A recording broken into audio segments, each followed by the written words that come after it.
सभी साथियों का बहुत बहुत स्वागत। साथियों, जैसा कि पूरे देश ने देखा जंतर मंतर के प्रोटेस्ट का हाल और किस तरीके से जो हमारे बच्चे थे, हमारे युवा थे, वो युवा वहाँ एक शांतिपूर्वक प्रोटेस्ट कर रहे थे।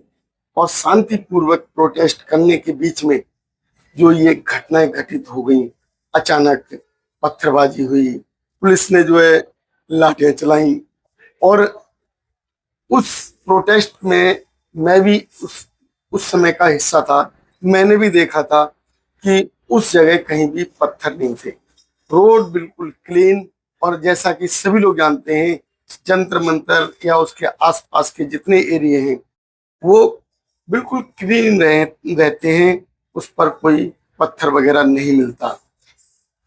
अब सोचने की बात होती है कि उस जगह प्रोटेस्ट करने के समय वो पत्थर कहाँ से आए।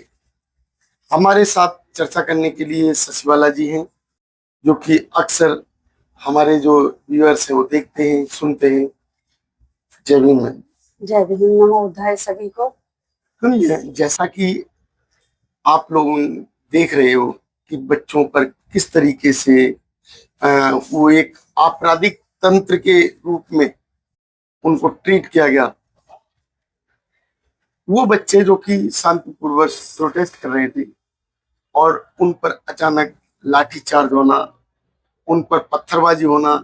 और देखा गया है कि जो पुलिस वाले खुद वो पत्थर फेंक रहे थे। क्या जंतर मंतर के एरिया में कभी आपने पत्थर देखे हैं? संसद के आसपास कई पत्थर पड़े हो सकते हैं। देखिए, जो आपका जो सवाल है कि हमारे देश की जो राजधानी है दिल्ली है जी। वहाँ हमारे देश का संसद भवन है, राष्ट्रपति भवन है, गृह मंत्रालय है, प्रधानमंत्री आवास है और तमाम हमारे देश के मंत्रियों के आवास हैं।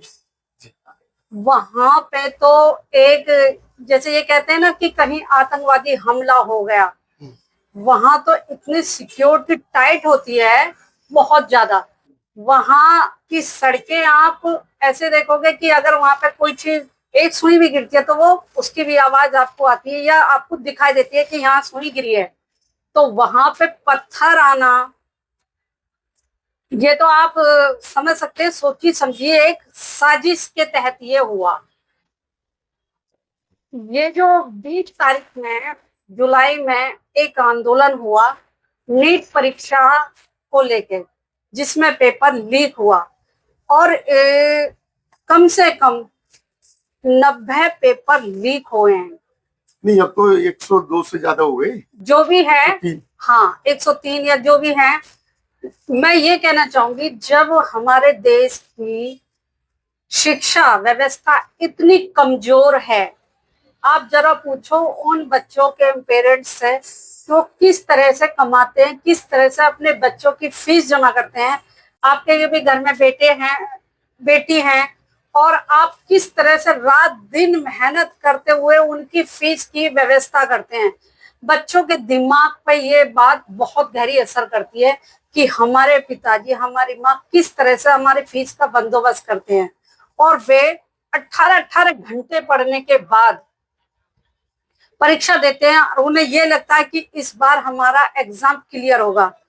लास्ट मोमेंट में उन्हें पता पड़ता है कि पेपर लीक हो गया। कितने बच्चों के दिल पे ये जो है बात दिलो दिमाग पे असर करती है। कुछ बच्चे झेल जाते हैं और जो बच्चे नहीं झेल पाए उन बच्चों ने खुदकुशी की। तो देश की जो शिक्षा व्यवस्था है, हमारे देश के जो शिक्षा मंत्री हैं धर्मेंद्र प्रधान, वो अभी भी प्रधान है। वो अभी भी प्रधान हैं। क्या उनके घर में बच्चे नहीं है उनके? या इस देश के जो शासन करता, जो इस टाइम शासन चला रहे हैं, जरूरी नहीं है एक दो के बच्चे नहीं है, लेकिन लगभग सभी के बच्चे हैं। क्या हमारे देश के गृह मंत्री को, प्रधानमंत्री को, शिक्षा मंत्री को ये 20 तारीख को जब उन्होंने रोटी खाई होगी तो क्या उन्हें वो रोटी ब्लड की नहीं दिखाई दी होगी जिस पर खून लगा हुआ होगा? अगर उन्हें ऐसा महसूस होता तो क्या ऐसा कर पाते? देखिए, जल्लाद भी होता है ना, वो भी फांसी देने से पहले अपने गुनाह की माफी मांगता है कि ये मेरी ड्यूटी है, मुझसे ये काम कराया जा रहा है, मैं अपनी स्वेच्छा से ये काम नहीं कर रहा। हमारे देश के प्रधानमंत्री जो ये कहते हैं मैं विश्व गुरु हूं, मैं कहती हूँ कि वो विश्व के तो गुरु क्या बनेंगे, वो अपने देश के अच्छे और सच्चे सेवक नहीं बन पाए, प्रधानमंत्री नहीं बन पाए। शेम है उनके लिए जो उस दिन खाना खा के और ब्लड लगी, बच्चों के ब्लड लगी रोटी खा के कैसे सुख से चैन से सोए होंगे, कैसे उनके परिवार वालों से उनके नजर मिलाई होगी, या उनके परिवार वालों को जरा से भी संवेदना उन बच्चों को देख के नहीं आई। अच्छा, उसमें जो प्रोटेस्ट के अंदर जो घटना घटित हुई, जी, लोगों के सर फट गए, हाथ टूट गए, पैर टूट गए, क्या और भी कुछ ऐसी घटनाएं घटित आपने देखी हैं? मैंने जो घटना देखी है, मैं आज 22 तारीख है, मैं 20 तारीख से कंटिन्यू देख रही हूँ लाइव। हम भी वहां जाने की कोशिश कर रहे थे, लेकिन हमें मेट्रो से बाहर ही नहीं निकलने दिया गया। हम वहां फंस गए और अपने मन को मार मोड़ के फिर जैसे तैसे करके अपने वापस आए हैं। मैं आपको बता दूं कि वहां पे पुलिस फोर्स अपनी यूनिफॉर्म में आधी थी आधी नहीं थी, सिविल में थे, और कहना चाहूंगी आरएसएस के गुंडे थे। पुलिस की वर्दी होती है, उनके पुलिस की वर्दी में क्लीन शेव होती है, उनके बैच होता है नेम के साथ, उनके जूते होते हैं, बेल्ट होती है जो बताती है कि ये इंसान पुलिस फोर्स में है। चप्पलों में कब से पुलिस फोर्स होने लगी, कब से जो है आपके जो है स्पोर्ट्स जूतों में पुलिस होने लगी, और वे लग रहे थे फेस से कि जैसे वे सोचे समझे गुंडे मवाली वहां पे भेज दिए गए हों और कहा गया और निकालो जितने भी आपकी रंजिश है, बजाओ जितना बजाना है। हमारे देश के पीएम प्रधानमंत्री जी बोलते हैं कि बेटी बचाओ बेटी पढ़ाओ। पुलिस बेटियों की छाती पे चढ़ के लात बजा रही थी, डंडे जो है लड़कियों के बॉडी पार्ट्स के आपने अंदर देखा टच कर रहे होगा हैं। कि इतनी घिनौनी पुलिस वालों की सोच, उनकी मानसिक स्थिति देखो। जो पुलिस वाले थे ना, पीछे से लड़कियों के प्राइवेट पार्ट्स में डंडा लगाने की कोशिश कर रहे थे। मुझे नहीं लगता कि उसकी अपनी बेटी नहीं होगी, बहन नहीं होगी, माँ नहीं होगी, या उसकी बीवी नहीं होगी। ये हालात कभी भी उसके सामने भी आ सकते हैं। क्या करेगा उस टाइम, किस तरह से नजर मिलाएगा अपनी बहन से जब उसकी बहन वो फुटेज देख रही होगी, किस तरह से नजर मिलाएगा अपनी बीवी से, अपनी बेटी से, कैसे कहेगा बेटी मैंने जाके ये करा था वहां पे जाके। लड़कियों के कपड़े फाड़ दिए गए, पत्थर बजाए गए, और वो पुलिस की जो डंडे होते हैं ना, आजकल आपने वो देखे होंगे, वो वाइट से आते हैं, वो प्लास्टिक के डंडे। ठीक है, आपको मैं बताऊं, वो प्लास्टिक के डंडों के साथ साथ लकड़ी के डंडे थे, और लकड़ी के डंडों में वो कीले थी, बतासे वाली जो कीले होती हैं जो टेबल वगैरह में ठोकी जाती हैं। उसका क्या मतलब था? उसका मतलब था कि जिसके भी ये डंडा लगेगा वो वहीं से फाड़ देगा मांस को, अगर किसी के सिर में लगेगा तो सिर फाड़ देगा। मैंने देखे कि बता रही हूँ, मैं खाना नहीं खा पाई, मेरा दिमाग इतना बेचैन, इतना परेशान कि ये हमारे देश की में हो रहा है। और मैं उन पेरेंट्स को कहना चाहती हूँ, गर्व से कहना चाहती हूँ, अपने उन देश के छात्रों से, उन नौजवानों से जो होली खेल के आए हैं देश के लिए, खून की होली, तो उनके पेरेंट्स से मेरा अनुरोध है कि आपने भगत सिंह जी नहीं देखे, आपने राजगुरु सुखदेव नहीं देखे, आपने चंद्रशेखर आजाद नहीं देखे, जलियांवाला बाग नहीं देखा, आपने अपने बच्चों को देखो। आपके घर में फिर से भगत सिंह आ गए, फिर से आपके घर में झलकारी बाई पैदा हो गई, जो वहां पे मातृभूमि के लिए लेट गए, जो मातृभूमि के लिए वहां मिटे हैं।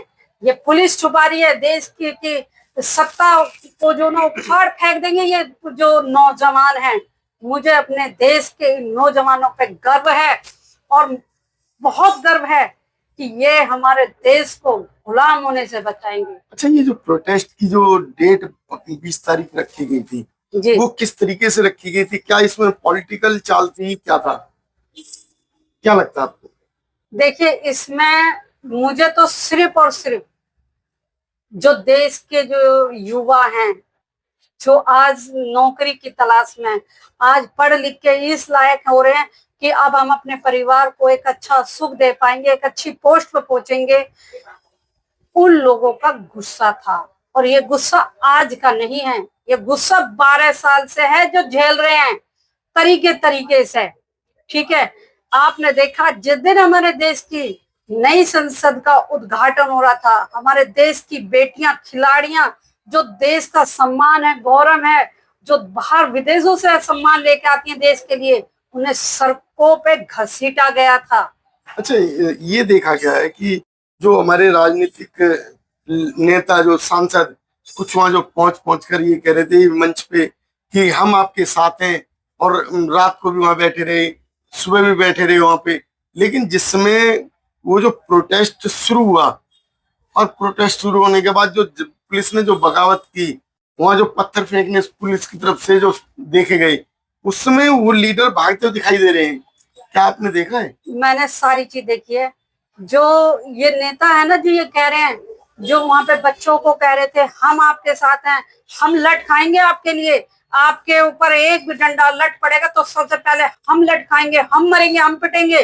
कोई भी पॉलिटिक्स, किसी भी पार्टी का नेता वहां पे नहीं पिटा, किसी का भी सिर नहीं फटा वहां पे, किसी की बेटियां वहां पे नहीं खिचेड़ी गई।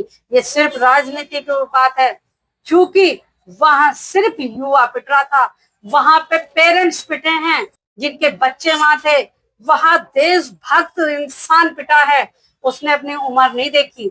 वहां पे बुजुर्ग महिलाएं भी पिटी हैं, उनके भी जो है यहाँ पे कपड़े फटे हैं, उनका मांस फटा पड़ा, सिर फटे पड़े हैं। ठीक है, और वो कह रहे हैं कि हम आपके साथ हैं। अगर वे हमारे देश के नौजवानों के साथ होते तो कितने हैं ये, कहाँ है सारा विपक्ष? हम ये कह रहे सारे विपक्ष को इस टाइम अपना इस्तीफा देना चाहिए और ये कहना चाहिए अपने देश के युवाओं के साथ, हम आपके साथ हैं, आगे आप नहीं, आगे हम चलेंगे, लट हम खाएंगे पुलिस की गोलियां। कहाँ है? अच्छा, ये क्यों नहीं कह रहे? बहन जी जिसमें संसद में थी जी, उसकी एक सदस्य थी, उस समय बहन जी ने इस्तीफा दे दिया था। इसी तरीके जो गोली जो मारपीट हुई थी, आगजनी हुई थी जी, वो सब्बीरपुर कांड जो हुआ था, जी, जी, जी, सब्बीरपुर कांड जो चंद्रशेखर जी के वो गांव का एरिया है। सब्बीरपुर का है वो। सब्बीरपुर के? हाँ, नहीं, वो है गांव है एक छुटमलपुर। तो छुटमलपुर के पास ही तो सब्बीरपुर है। नहीं, उससे काफी दूरी पे बताते हैं लोग। तो जो भी है, उस समय जो घटना घटित हुई थी, उसी घटना को लेकर जी, बहन जी ने, मायावती जी ने इस्तीफा दे दिया था, जी, क्योंकि वहां बात नहीं सुनी जा रही थी, उनको न्याय नहीं मिल पा रहा था। आज जो है, जो हमारे संसद में बैठे हुए नेता, जी, क्या वो अपनी बात मनवाने के लिए या जो है अपना जो है बलिदान अपने पद का कर सकते हैं? देखो, आप बहन जी की बात कर रहे हो, बहन जी की शादी बेशक नहीं हुई है, लेकिन बहन जी अपने समाज के युवाओं को अपने बच्चों की तरह रखती हैं। और बहन जी ये कोई भी ऐसा निर्णय कभी नहीं लेती कि जिससे समाज का युवा पिटा हो। आज तक का रिकॉर्ड है, बहन जी ने हमेशा वो काम किया है जो कोई नेता आज तक नहीं कर पाया। क्या बहन जी ने रैली नहीं की है?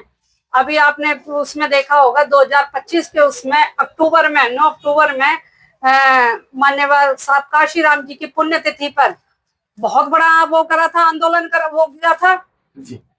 जिसमें लाखों, कम से कम 50 लाख आदमी थे लखनऊ की धरती पे। किसी के साथ कोई भी ऐसा काम हुआ हो, घटना हुआ, कोई एक घटना बताओ कि जिसमें किसी के साथ कोई मारपीट हुई हो, किसी की जान गई हो।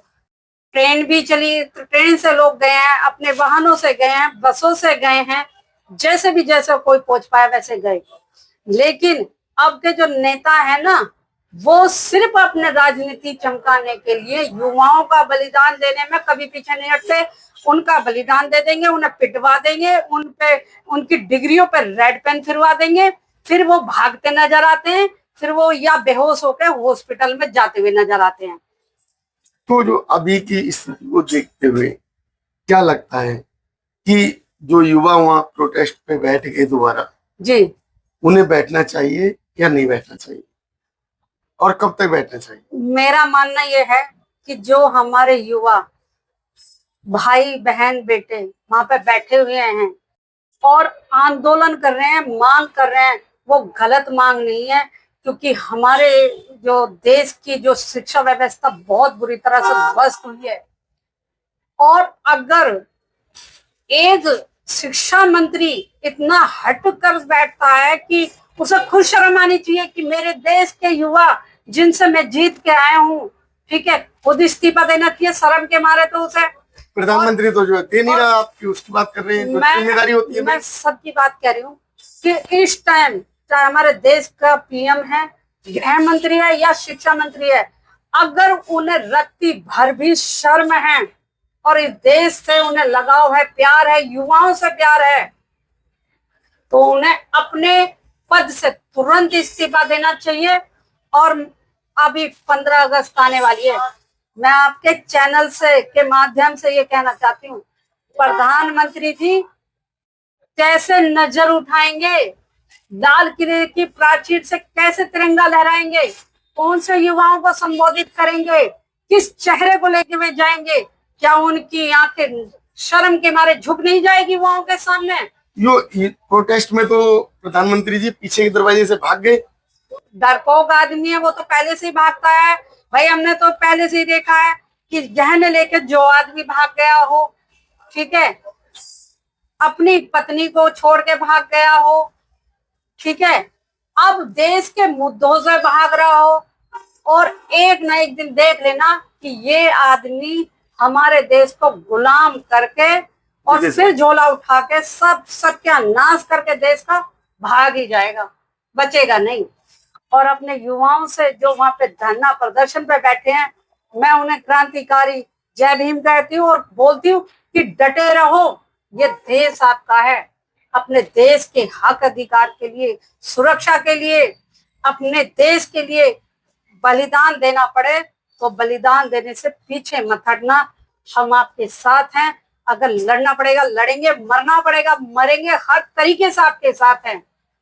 साथियों, जो आज की ये चर्चा जो हुई ये प्रोटेस्ट को लेकर, आप लोगों को हमारी जो चर्चा कैसी लगी? यदि आप लोग हमारी चर्चा में इंटरेस्ट लेते हैं तो हमारे इस चैनल को सब्सक्राइब करें, वीडियो को लाइक और शेयर अवश्य करें। धन्यवाद।